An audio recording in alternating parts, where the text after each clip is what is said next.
estou vendo aqui que o Valor Econômico fez recentemente uma mediana com 82 instituições financeiras que projetaram uma alta de 1% para o PIB do primeiro trimestre em relação ao quarto trimestre de 2021 e Caixa deu exatamente 1%, então de susto ninguém morre hoje, né, Ju? Bom dia.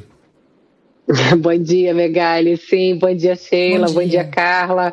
Bom dia a todo mundo que está aqui com a gente. Sim, a previsão era exatamente o que saiu, veio bem em linha a previsão de PIB com o resultado divulgado agora há pouco pelo IBGE. Então, a economia brasileira cresceu no primeiro trimestre 1% em relação aos 3 últimos meses do ano passado. E aqui a composição também do PIB brasileiro também em linha ao que se previa. A gente já vinha acompanhando os dados do primeiro trimestre acima do previsto, principalmente por conta do avanço do setor de serviços. Com a melhora da situação da pandemia, as pessoas voltaram a consumir serviços que dependem muito de presença física, de locomoção, de contato, de aglomeração. Então, o setor de serviços se destaca como o grande setor que puxa a economia para cima. Então,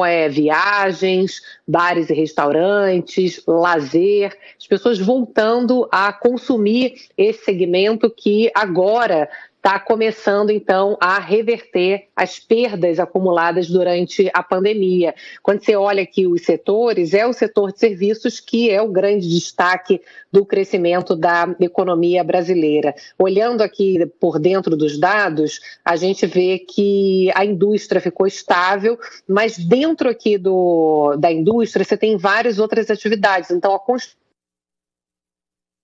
Puxa vida.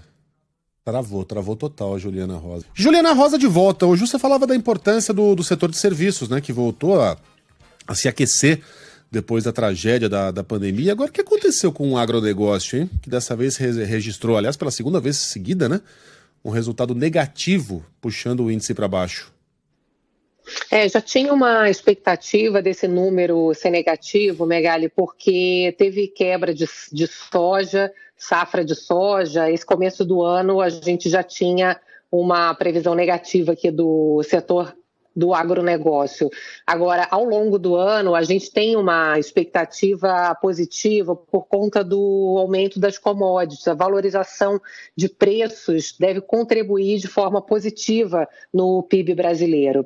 A gente vê aqui crescimento do consumo das famílias também, 0,7%. Então, as pessoas estão sustentando aí o crescimento da economia, consumindo principalmente serviços. São pessoas, obviamente, de alta renda que não conseguiram ali ter a possibilidade de consumo na pandemia, consumiram muito mais bens, por isso que a indústria tem nesse momento um desempenho estável, porque há uma troca de tipo de consumo. As pessoas consumiam só bens em casa, né, produtos, e agora com a situação melhor da pandemia, as pessoas então passaram a gastar o dinheiro com serviços, com viagens, com restaurantes, com lazer, com cultura. Então, a gente tem aí esse segmento de mais alta renda que sustenta a economia nesse começo de ano com esse consumo de serviços, que é o grande destaque. É o setor que mais está gerando emprego,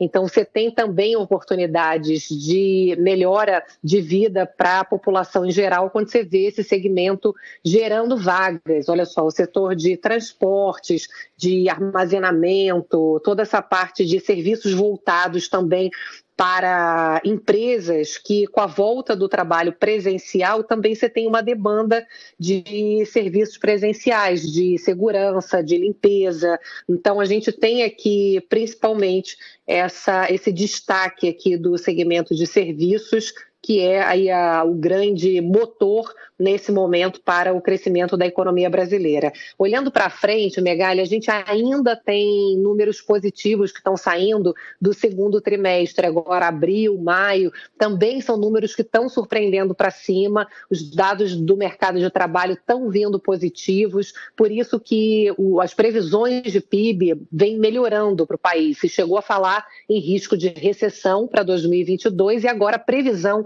é que a economia brasileira cresça em torno de 1,5% a 2% esse ano. Olhando para frente, a gente ainda deve ter crescimento no segundo trimestre, o número de abril até julho deve vir, abril, maio, junho deve vir positivo.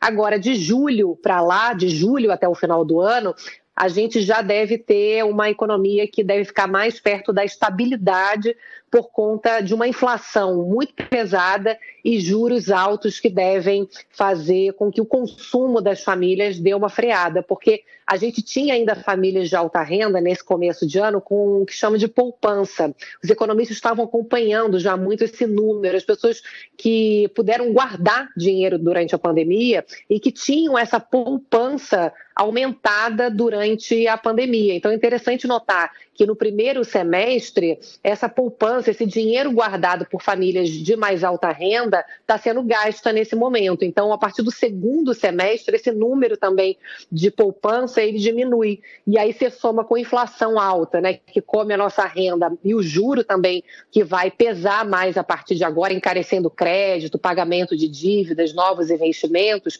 Então, a gente tem um cenário que se mantém positivo até a metade do ano agora, e da metade do ano para o final, um cenário mais de estabilidade da economia brasileira.